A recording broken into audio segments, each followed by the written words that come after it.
vou voltar a te perguntar se a esquerda morreu, e aí queria trazer alguns aspectos aqui, que é o papel, por exemplo, da imprensa nos últimos anos, como a Operação Lava Jato, no quanto ela contribuiu também para deteriorar essa imagem, de não ouvir, por exemplo, no monopólio da comunicação, sempre ouvir economistas ligados à direita ou à Faria Lima, enfim, tudo isso, né? Sobre, muitas vezes, uma imagem até de demonização mesmo, o MST, muitas vezes colocado nesse lugar. Então, para a gente tentar refletir o quanto é um erro, né, da esquerda, o quanto é também uma estrutura que colaborou para tudo isso acontecer. Queria ouvir sua avaliação. Então, de fato, eu acho assim, eu falei no começo do ano que a esquerda tinha morrido e que a grande força política do Brasil era a extrema-direita. A única coisa que eu tenho a dizer é, bem, veja os números. Assim, né? Olha os números da eleição. A esquerda nunca teve uma eleição tão miserável assim. Eu não lembro nada de nada parecido do ponto de vista nacional. Certo? Isso quando a gente é governo, né? Então, e mais do que isso numa posição, eu insisto, de recuo das nossas pautas, de recuo político, de várias pautas que foram completamente anuladas. Teve alguém que falou sobre, por exemplo, o fim da polícia militar, ou sobre... Não, é o contrário, eu quero fortalecer a guarda municipal, mas fortalecer a guarda municipal, o problema é esse? O problema está faltando policial na rua? É isso mesmo que é o problema? A gente vai entrar nesse discurso agora? Você percebe? A gente está perdendo o discurso, que ainda é uma coisa ainda pior. Agora, eu queria insistir no seguinte, isso mostra, a meu ver, um dado central, que é... Bem, em relação à tua pergunta, a gente nunca teve medo de imprensa.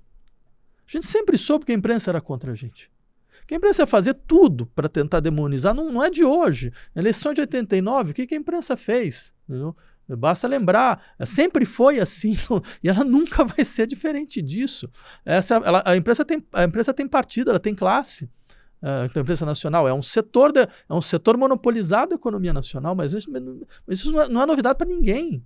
Né? O que é novidade é a gente não conseguir impor um outro padrão de comunicação. Isso é uma novidade. A novidade é a gente tentar se comunicar como as mesmas pessoas contra as quais a gente está combatendo. A gente não fazia. A gente tentava impor um outro padrão, que era um outro padrão de comunicação em outro espaço. A gente tinha outros espaços para conseguir dinâmica. E eu insisto nisso. A política funciona assim. Infelizmente, é duro dizer isso, mas o Marçal provou. A imprensa era toda contra ele. Toda. Assim, brutal, porque sabia que ele é um cara ingovernável. E, no entanto, olha onde ele chegou. Não é essa a questão. Certo? É que a gente sempre soube que a imprensa brasileira seria venal contra a esquerda. Quanto mais a esquerda, mais venal ela seria. A gente foi diminuindo o nosso espectro na esperança de criar um tipo de formação de compromisso, de solução de compromisso. Isso não adiantou de nada, absolutamente de nada.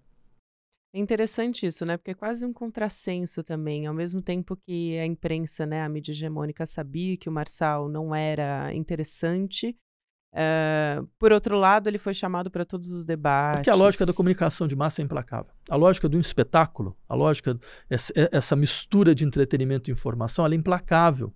E esse é um elemento fundamental da extrema-direita. Todos os seus líderes, eles jogam essa dinâmica de espetáculo e entretenimento. Todos eles vieram desse universo. O Trump veio da onde? O Trump veio de programa de televisão onde ele fazia caricatura de si mesmo. O Milley veio da onde? Milley veio de programa de televisão. Bolsonaro, pela primeira vez que a gente começou a ouvir falar dele, era em programa de humor.